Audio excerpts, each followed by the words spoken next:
প্রিয় সপ্তম শ্রেণীর শিক্ষার্থীরা, শুভেচ্ছা নিও। আজকে আমি তোমাদের 2025 সালের বাংলা বিষয়ের নতুন বই আনন্দ পাঠ থেকে পঞ্চম অধ্যায় মাহমুদুল হকের পদ্য লেখার জোরে এই অধ্যায় থেকে গুরুত্বপূর্ণ কিছু বর্ণনামূলক প্রশ্ন এবং এর সমাধান নিয়ে আলোচনা করব। প্রথমে তোমাদের বলবো, যারা আমার চ্যানেলটি সাবস্ক্রাইব করো নাই তারা আমার চ্যানেলটি সাবস্ক্রাইব করবে এবং আমার সাথে থাকবে। তাহলে চলো আমরা ক্লাস শুরু করি। বর্ণনামূলক প্রশ্ন 1, কিভাবে ছেলেরা আবার আকাশে ঘুড়ি ওড়াবার সুযোগ পেল ব্যাখ্যা করো। বাদশাহ শমশের আলীজান ছিলেন নাম ও খ্যাতি নিয়ে ভীষণ গর্বিত। তিনি চাচ্ছিলেন রাজ্যের সবাই তার নাম শ্রদ্ধার সাথে উচ্চারণ করুক। এক অদ্ভুত ও অহংকারপূর্ণ আদেশ হলেও তার উজিল আক্কেল আলী এতে খুব খুশি হন। রাজ্যের মানুষ প্রতিবাদের ভাষা হিসেবে তারা আশ্রয় নেয় কাব্য ও ব্যঙ্গের। সাধারণ মানুষ বাদশার এইসব হাস্যকর আদেশের বিরুদ্ধে বিদ্রুপমূলক পদ্য লেখা শুরু করে। তারা এইসব পদ্য ঘুড়ির গায়ে লিখে আকাশে ওড়াতে থাকে। এতে রাগে ফেটে পড়েন বাদশাহ ও রাজ্য জুড়ে ঘুড়ি ওড়ানো ও তৈরি সম্পূর্ণ নিষেধ করে দেন। তবে ছেলেরা চুপ করে বসে থাকেনি, তারা কৌশলে কলা পাতা কেটে বাতাসে ওড়ানো শুরু করে। বাদশাহ ওদের হাত কেটে দেওয়ার কথা বললেন। হুমকিতে ভয় না পেয়ে এক চটপটে ছেলে সাহস করে জবাব দিল, তারা গোল শুকনো কলা পাতা উড়িয়েছে, ঘুড়ি তো চারকোনা কাগজের হয়। ঘুড়ি শব্দের প্রকৃত অর্থ নিয়ে বাদশাহ পড়ে যান চরম বিপাকে। ঘুড়ি শব্দের প্রকৃত অর্থ খুঁজে বের করার জন্য বাদশার আদেশে পণ্ডিত এলো এক বিশাল বান্ডিল 10 মণে অভিধান। পণ্ডিতের সামনে বসে বান্ডিলের এক প্রান্ত ধরে চেপে থাকলেন। ছেলেরা বান্ডিলটা খুলতে শুরু করলো। ঠেলতে ঠেলতে ছেলেরা এক সময় হাঁপিয়ে গেল। ছেলেরা সবাই একসাথে হাত ছেড়ে দিল। ফলে বান্ডিলটা গুটিয়ে এক ঝটকায় পণ্ডিত ছিটকে পড়লেন সামনের সমুদ্রে। পণ্ডিতের অপারগতায় আর নিজের বাহাদুরি প্রমাণের সুযোগ দেখে তিনি নিজেই ঘুড়ির মানে খুঁজে আনার দায়িত্ব নিলেন। পণ্ডিত বিদ্যা সমুদ্রের তলদেশ শব্দ বলে ব্যাপারটিকে রূপক করতে তুলেছিলেন, কিন্তু উজিল আক্কেল আলী রূপকের গভীরতা না বুঝে বাস্তবের সাগরে নেমে পড়লেন ঘুড়ির মানে খুঁজতে। ফলস্বরূপ তিনি হারিয়ে গেলেন সেই গভীরতার মাঝেই। কোনো খোঁজ রইল না তার, কোনো সন্ধানও পাওয়া গেল না।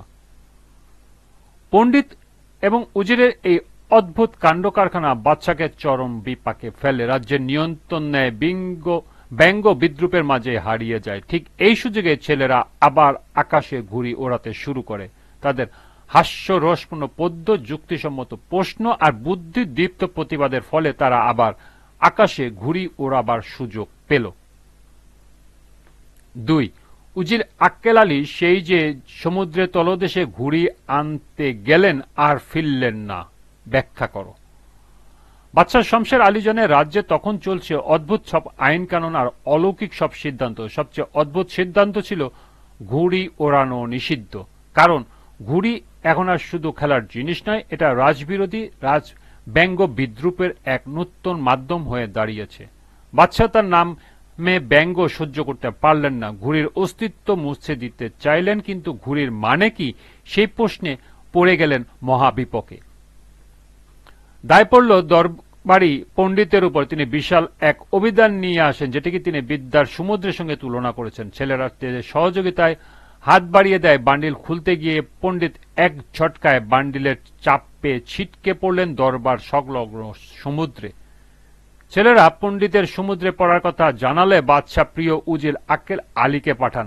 আক্কেল আলী পণ্ডিতকে সমুদ্রে আসার কারণ জানতে চাইলেন। পণ্ডিত হাল ছেড়ে দিয়ে বললেন, ঘুড়ির শব্দ তো তলদেশে, ওটি খুঁজে আনা বুড়ো মানুষের কাজ নয়।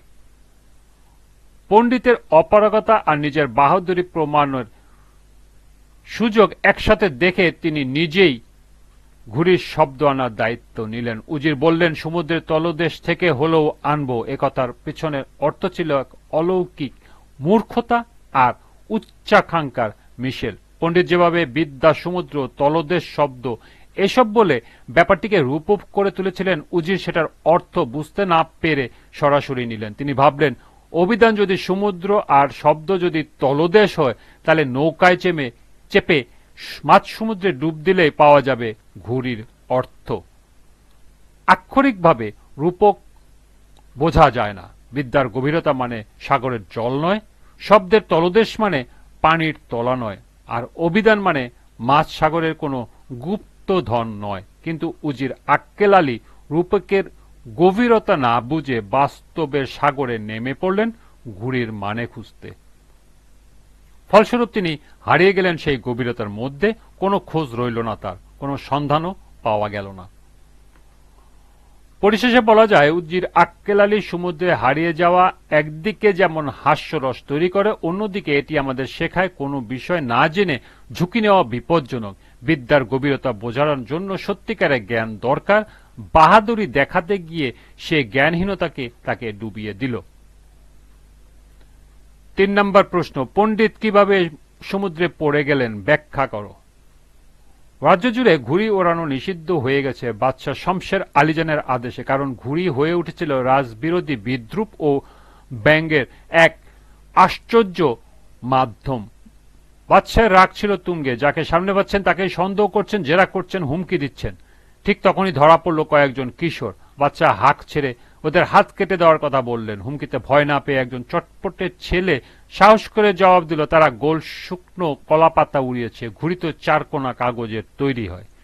তখন বাদশাহ চিৎকার করে বলে ওঠে, যা ওড়ে তাই ঘুড়ি। ছেলেটি একটি কৌতুক করে বলল, তাহলে পাখি, তুলো, ধুলো এগুলো তো ওড়ে, ওদেরকে ঘুড়ি বলবেন?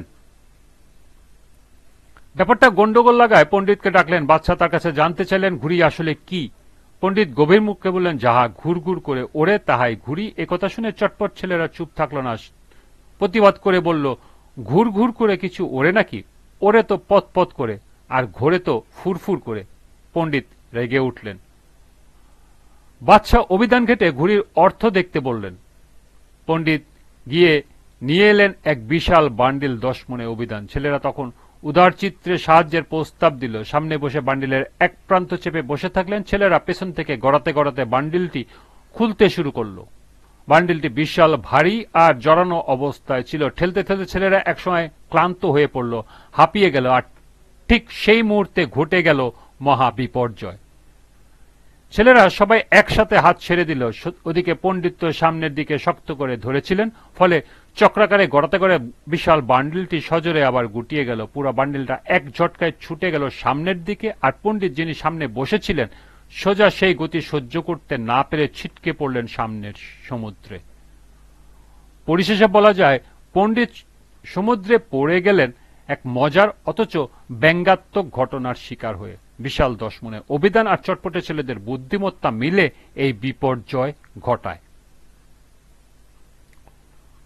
সর্বশেষ প্রশ্ন ছিল, বাদশাহ কেন ঘুড়ি ওড়ানো তৈরি এবং ওড়ানো নিষিদ্ধ করলেন ব্যাখ্যা করো। বাদশাহ শমশের আলী জান ছিলেন একজন আত্মপ্রেমে মগ্ন শাসক, যিনি নিজের নাম ও মর্যাদাকে সর্বোচ্চ তুলে ধরতে চেয়েছিলেন। তিনি চাচ্ছিলেন রাজ্যের সবাই তার নাম শ্রদ্ধার সঙ্গে উচ্চারণ করুক, এমনকি তার নাম যেন সাধারণ নামের মতো না শোনা যায়। সেই উদ্দেশ্যে তিনি আদেশ দেন তার নাম 3 বার করে উচ্চারণ করতে হবে। রাজ্যের সচেতন ও প্রতিবাদী জনগণ এই ঘটনাকে ভালোভাবে নেয়নি। তারা বুঝতে পারে রাজ্যের মত প্রকাশের স্বাধীনতা কমে যাচ্ছে এবং রাজশক্তির অপব্যবহার বাড়ছে। প্রতিবাদের ভাষা হিসেবে তারা আশ্রয় নেয় কাব্য ও ব্যঙ্গের। তারা পদ্য রচনা করে, যেখানে বাদশাহ ও উজিরকে নিয়ে বিদ্রুপ করা হয়। এইসব লেখা তারা কৌশলে ঘুড়ির গায়ে লিখে আকাশে উড়িয়ে দেয়, যাতে রাজদরবারের সদস্যদের বাড়ির উঠোনে এসে পড়ে।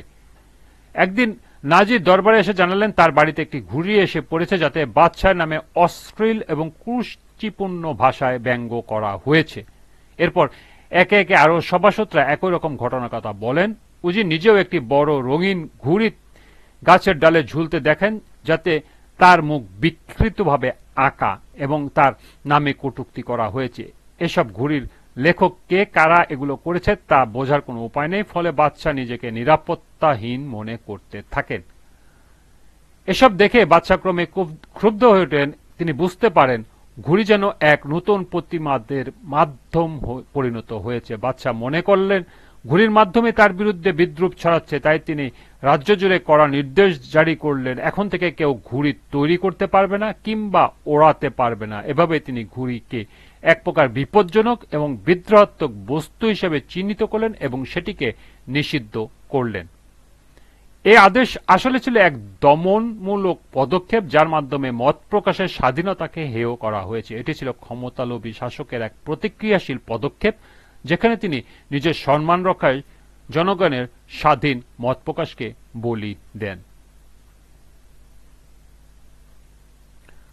এই ছিল এই অধ্যায়ের 4টি গুরুত্বপূর্ণ বর্ণনামূলক প্রশ্ন এবং এর সমাধান। আজকের ক্লাসটি এ পর্যন্তই।